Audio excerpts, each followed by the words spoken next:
E agora eu queria falar de uma coisa que é um assunto que, cara, eu acho que da Bíblia é um dos assuntos que eu mais estudei, que é escatologia, que são os tempos Finais. finais.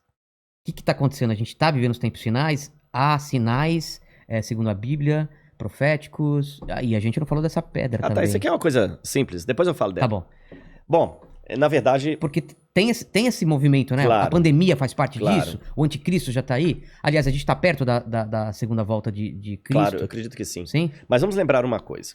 Quando os discípulos perguntaram para Jesus que sinal haverá de tua vinda e da consumação dos séculos, do fim do mundo, Jesus falou assim: olha, cuidado que ninguém engane vocês. Porque Primeira coisa que ele já virão, falou. cuidado, virão muitos em meu nome dizendo eu sou o Cristo, enganarão a muitos. Certamente, isso está em Mateus capítulo 24. Depois, quem tiver uma Bíblia em casa, procurem Mateus capítulo 24. Ele fala o seguinte: certamente vocês ouvirão falar de guerras e rumores de guerras. Não se assustem, ainda não é o fim. Se levantará nação contra nação, reino contra reino. Haverá fomes e terremotos em vários lugares. Mas isso é apenas o princípio das dores. Princípio das dores, exatamente. Então veja bem, guerra tem no mundo desde que o mundo é mundo. É. Fome, a Bíblia fala fome no Egito na época de José. Então não vou falar assim, o mundo está chegando ao fim porque está tendo guerra. O mundo está chegando ao fim porque está tendo fome. Não faz sentido. Mas o Apocalipse coloca alguns elementos que indicavam quando nós estivéssemos chegando próximos ao fim.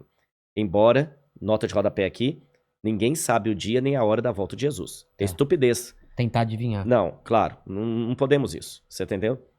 Bom, mas a gente pode saber a proximidade dos tempos em que vivemos. Então tem algumas coisas no Apocalipse que são características do tempo do fim. Exemplo, Apocalipse 11, 19. Diz assim: as nações ficaram iradas.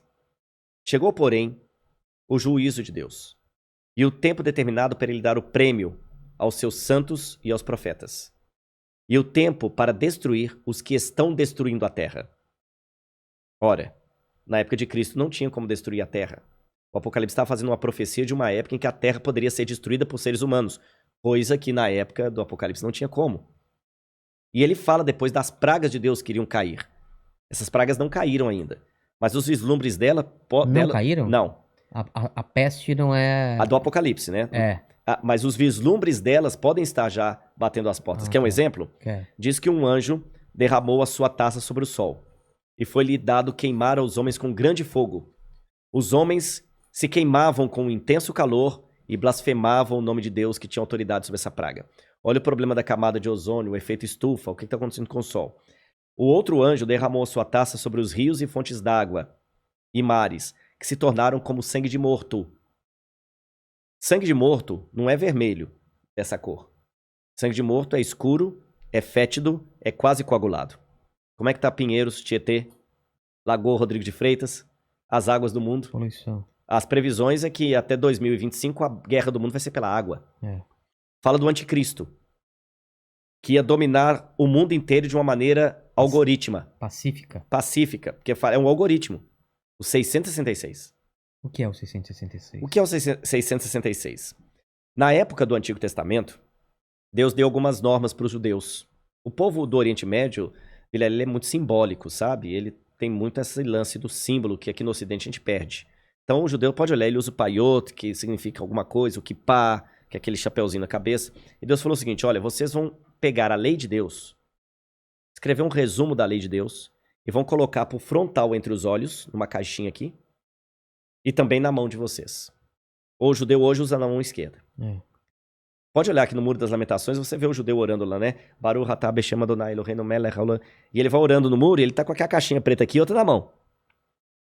Aí no Apocalipse a gente vê que o inimigo, o diabo, que se vale do anticristo, assim como Deus envia o Cristo...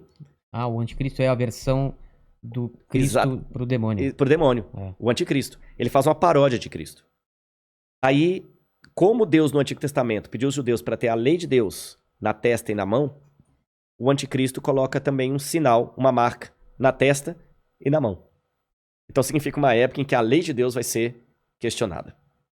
Nessa época em que a lei de Deus for questionada, diz o Apocalipse, ninguém poderá comprar nem vender, senão aquele que tem a marca da besta e o número do seu nome. Ora, esse número é 666. Aí muita gente pega isso e fala o seguinte, então vou começar a calcular, Hitler dá 666, o Papa, o Saddam Hussein, Bill Gates, até a Ellen White, que é uma pioneira do Adventismo, ela dá 666, tudo dá 666, né? No grego está o seguinte, aquele que tem entendimento, calcule. E essa palavra calcule no grego ali é a mesma palavra para faça a contabilidade daquilo que o anticristo vai fazer. E o que o Apocalipse deixa bem claro, que o anticristo vai ser a revigoração do Império Romano, que era o inimigo do povo de Deus. E por que 666? Na cultura da Babilônia, o 6 era o número base para você fazer qualquer cálculo. Era um número divino. Tanto é que quando Nabucodonosor ergue uma imagem, ela tinha 60 côvados por 6. 60 por 6. O 6 era um múltiplo divino. E ali você tem o 666, múltiplo de 6. Agora o Apocalipse fala que ele vai controlar a economia. Os povos da terra vão segui-lo. Ninguém vai poder, falando quem pode pelejar com ele. E o que nós estamos vendo agora é o mundo caminhando pela primeira vez na história para uma unificação mundial. De moeda? De tudo. Parece até teoria da conspiração que eu vou falar, mas não é. O mundo está caminhando para uma unificação. Rodrigo, mas nunca. Aqui no Brasil mesmo a gente vê a briga dos de esquerda com os de direita. O pessoal não está entendendo. Essa unificação não significa unificação de mente, mas unificação de propósito. Que é um exemplo que o mundo pode se unir por um propósito, apesar de se odiar mutuamente? Pandemia. A pandemia. Exatamente. O Irã está usando máscara, Israel também está usando máscara. Os palestinos estão jogando foguete lá em Israel. O Hamas, mas o israelense está usando máscara, o palestino também. O egípcio está usando álcool em gel, o iraniano está usando álcool em gel, o americano está usando álcool em gel, o russo está usando álcool em gel, então o Putin está usando álcool em gel.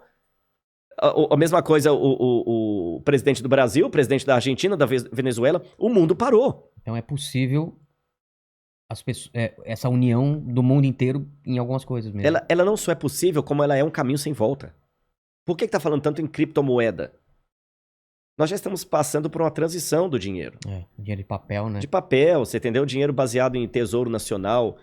E o mundo hoje precisa. Isso aqui não é uma defesa do Rodrigo, não é um desejo do Rodrigo. Eu estou falando de uma tendência. Tendência. O mundo precisa se unificar porque existem, Vilela, alguns elementos hoje que estão à solta, como se fossem crianças bagunceiras numa casa cheia de faca, de garfo, de objetos cortantes e letais, sem um adulto para controlar essas crianças. Você jamais faria isso.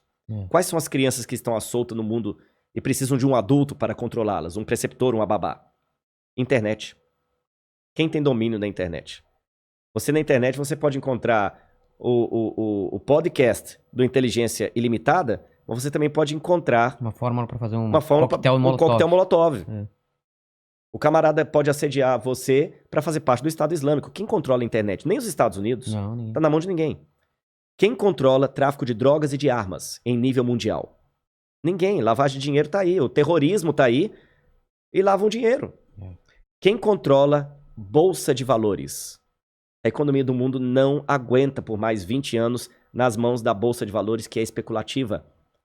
Se cair a bolsa de Tóquio, você nunca foi ao Japão, mas você pode perder o seu emprego e essa casa aqui porque caiu a bolsa de Tóquio. O Bradesco pode falir porque teve um crash na bolsa de Nova York. E a gente viu, essa pandemia viu como nós estamos economicamente vulneráveis. Economicamente vulneráveis. Quem controla o terrorismo mundial? Então esses elementos... mais um. A ecologia. Não quero entrar no debate se a Amazônia é nossa ou não é nossa. O fato é que se a gente não cuidar da Amazônia, o mundo todo se ferra, caramba. Você tá entendendo? Então não tem mais esse negócio assim, é meu. Então hoje a gente precisa de um governo único que com leis mundiais controle a internet, bolsa de valores, que vai desaparecer, o reset tá aí, controla a economia, gastos, terrorismo e tudo mais.